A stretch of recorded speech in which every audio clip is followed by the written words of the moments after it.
bigyan ng isang espesyal na tao sa buhay natin.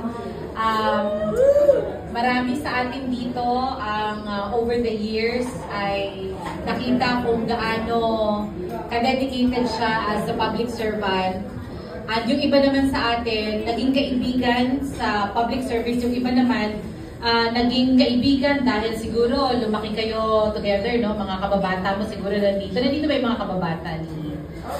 Ayun, nandito yung mga kababata ni Kagawad Manny. Tsaka yung iba naman po sa inyo, mga nakakatrabaho niya sa barangay. At syempre yung pamilya ko. I am here po, syempre, to greet Kagawad na maski nung una ko pong nakilala, talagang yung sincerity niya sa public service na andun talaga. Sa totoo lang po, kung tutuusin, pwede naman po siyang mag-focus sa professional life niya.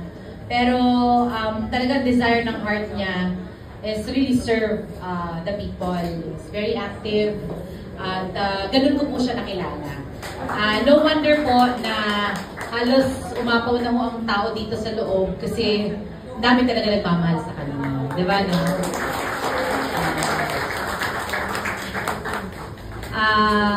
Sa ngalan ng aking kabiyak na si Alan at saka yung mga kasama ko sa public service, mamaya na ako kami magtutuos. Sila ang pinapabati, ako na naman ang tinuro dito sa harap. Si Konsehal Kim, si Konsehal Rodil Marcelino, wanna greet you a very happy birthday. Kung ano pa yung desire ng heart mo, sana dinggin ng ating Panginoon. But I hope na yung mga prayers mo at saka yung mga hopes mo sa life mo ay nakaangkla palagi, di ba? Sa servisyo sa kapwa at saka sa pag-glorify sa ating Panginoon. Yun ang message ko sa kanila.